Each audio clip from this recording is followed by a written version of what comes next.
యూట్యూబ్లో ఈ పరలోక నరకం మొట్టమొదట మన యూట్యూబ్ ఛానల్ చూస్తే ఎంత క్లియర్గా ఎవరు చెప్పలేదండి.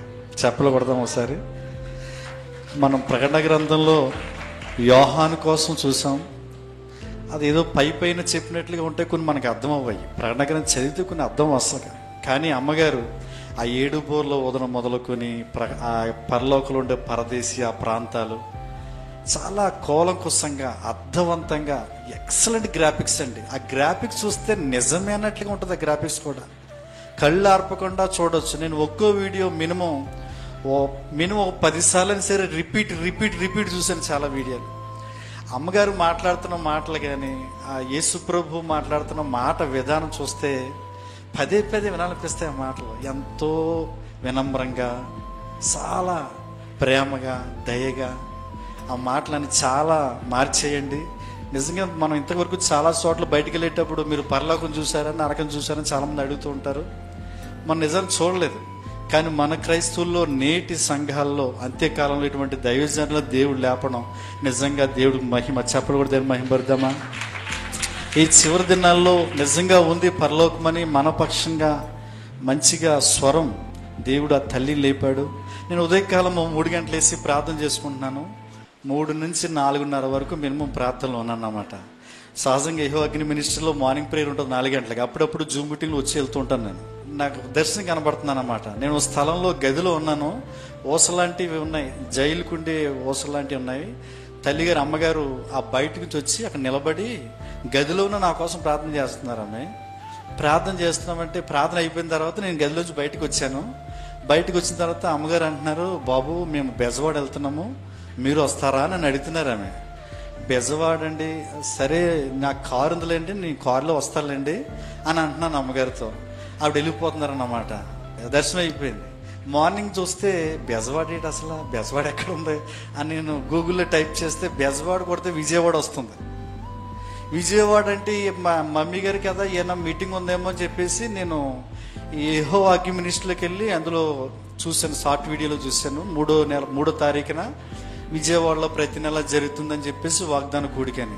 అయితే దేవుడే నన్ను మాట్లాడడం ఇక్కడికి వెళ్ళమని చెప్పేసి మా పాస్టర్ కూడా చెప్పలేదు. నేను మీటింగ్కి వెళ్తానని చెప్పేసి గబగబా ట్రైన్ ఎక్కేసి వచ్చేసాను అంతే. దేవునికి స్తోత్రం. నిజంగా ఈ దినాల్లో ఇటువంటి తల్లి మన మధ్య ఉండి కూడా చాలా మంది సేవకులకు అర్థం కావట్లేదు, సంఘాలకు అర్థం కావట్లేదు. తల్లి చెప్పే మాటలు ఎవడు నమ్మినా నాకు పని అని 1000 రెట్లు నమ్ముతున్నాను నేను. చేపలు కొడితే నమ్మాయి పడతాను. ఆత్మ నడిపింపు ఉన్న వాళ్ళకి అర్థమవుతుందండి. అది నేను వ్యక్తిగతంగా అనుభవించాను. ఖచ్చితంగా వెళ్ళాలి ఖమ్మం ప్రాంతం అని చాలాసార్లు అనుకున్నాను. ఆ మధ్య చచ్చోటి మునిగిపోయినప్పుడు కూడా యూట్యూబ్లో పెట్టారు, మేము చాలా బాధపడ్డాం. దాని మీద కూడా చాలా కామెంట్స్ పెట్టారు. క్రైస్తవులే కామెంట్స్ పెడుతున్నారు, అన్నిలు కాదండి. మనకు కూడా మనలోంచి బయటికి వెళ్ళిన వాళ్ళే వేరే విధంగా కామెంట్స్ పెడుతున్నారు. ఎంతమంది ఉన్నారు. ఏదేమైనా దేవుని మహిమ తల్లిని పెట్టి నిజంగా నేను చాలా సంతోషిస్తున్నాను. నేను మాకు చాలా దూరంగా ఉన్నాం కానీ మీ దగ్గరలో ఉన్నట్లయితే నేను డైలీ వచ్చేవాడిని అనిపిస్తుంది. అంత ఉత్సాహంగా ఈ స్థలానికి వచ్చాను. నాకు ఈ కృప, ఈ అవకాశం ఇచ్చినటువంటి ఈ పరిచర్యకి అమ్మగారికి ప్రత్యేక వందనాలు తెలియజేసుకుంటున్నాను. దేవుని దీనదాసురాలైన ఆత్మీయ తల్లికి కూడి వచ్చిన మీ అందరికీ నా హృదయపూర్వకమైన వందనాలు చెల్లించుకుంటూ ఉంటున్నాను. అయితే అమ్మగారిని నేను 2 సంవత్సరముల నుంచి కూడా వెళ్ళాలి, ఖమ్మం వెళ్ళాలి, అమ్మతో కలవాలి, మాట్లాడాలి, ప్రార్థన చేయించుకోవాలని ఎంతో ప్రయాసం, భారం.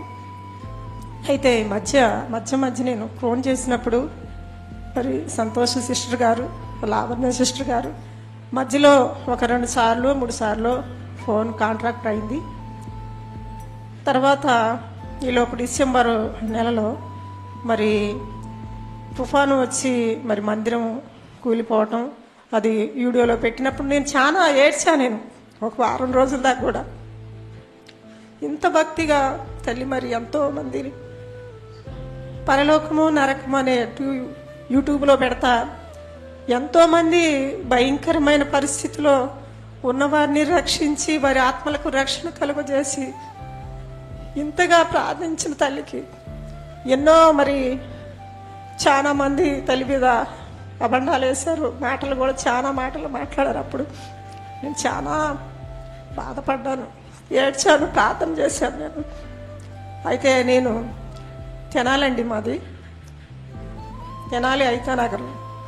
మా వాళ్ళు ఎంతమంది అయితే ఉన్నారో అంతమందికి నేను పరలోకము నరకం అనే యూట్యూబ్ ఛానల్ను ఓపెన్ చేసి మీరు చూడండి అని చెప్పి నా స్నేహితులకి, నా బంధువులకి, నా రక్త సంబంధులకి, నా ఇరుగు పొరుగు వారికి అందరైతే నాకు తెలిసి ఉన్నారో వారందరి విషయంలో నేను యూట్యూబ్ ఛానల్లో మీరు తల్లిగారి విషయం మీరు ఒకసారి చూడండి. చూసి మీ జీవితాల్లో ఎంత సంతోషం, సమాధానం, నెమ్మది కలుగుతుందో అని చాలా మందికి నేను చెప్పాను. ఈ రోజు కూడా నేను చాలా ప్రయాసపడ్డాను. నేను కార్పెంటర్ పని చేస్తానండి, నాకు సెలవు ఎవరు. శనివారం వరకు నేను పనిలోనే ఉంటాను, ఆదివారం సెలవు మాత్రం నాకు.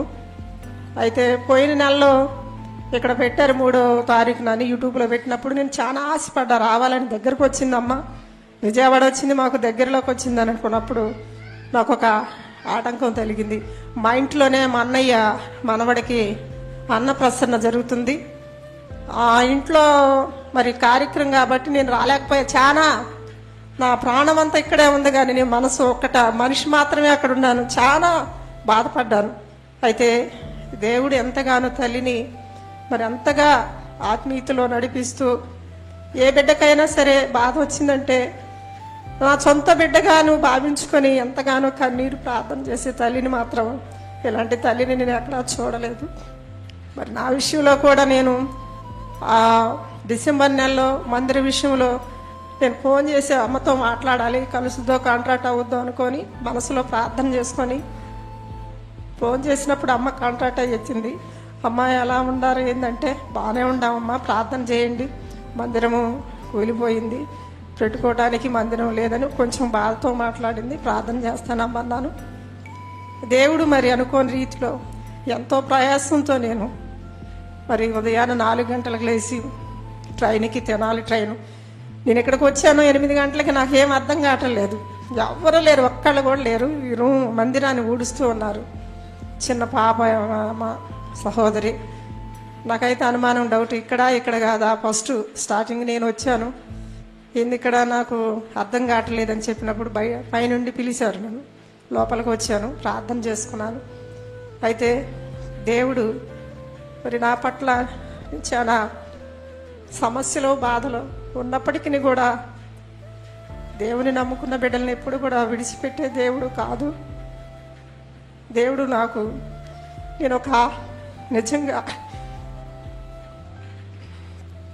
ఈ లోకంలో అనాథులు ఉంటారు కానీ నాకు లాంటి అనాథులు లేరు. నేను ఒక అనాథని. దేవుని కృపను బట్టి ఇప్పటి వరకు నన్ను ఎంతగానో బలపరిచి, నిలబెట్టి, ధైర్యం ఇచ్చి, దేవుని సన్నిధిలో నిత్యము ప్రార్థిస్తూ, దేవుని మీద ఆనుకుని, దేవుని చిత్తాన్ని జరిగించుకుంటూ, దేవుని చిత్తము నా పట్ల, నా ప్రణాళికల ఏ రీతిగా ఉన్నదో మరి నాకైతే తెలియదు. కానీ మరి దేవుడు ఎన్నో విషయాలు, ఆర్థిక విషయంలో, అనారోగ్య విషయంలో, ఈ మధ్య మరి థైరాయిడ్ 250 వచ్చింది. నాకు తెలియకుండా నేను ఎప్పుడు కూడా నేను ఒక్క టాబ్లెట్ కూడా, గ్యాస్ టాబ్లెట్ కూడా నేను వేసుకోను.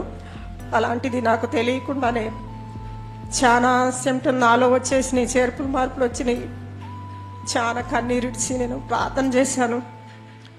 ప్రభా, డాక్టర్లో పరమ డాక్టర్, వైద్యుల్లో పరమ వైద్యుడు అయ్యా, డాక్టర్లకు అసాధ్యము అవిధి కానీ మీకు సాధ్యమే దేవా, నన్ను స్వస్థపరచమని నేను ప్రతినిత్యము దేవుని సన్నిధిలో ప్రార్థించినప్పుడు 3 నెలల్లో మళ్ళా టెస్ట్కి పోయి నేను టెస్ట్ చేయించుకున్నప్పుడు పూర్తి నార్మల్ ఇచ్చి, దేవుడు సంపూర్ణమైన స్వస్థతనిచ్చి, దేవుని కృపలో ఇంతవరకు నన్ను నిలబెట్టిన విధానాన్ని బట్టి దేవునికి వందనాలు.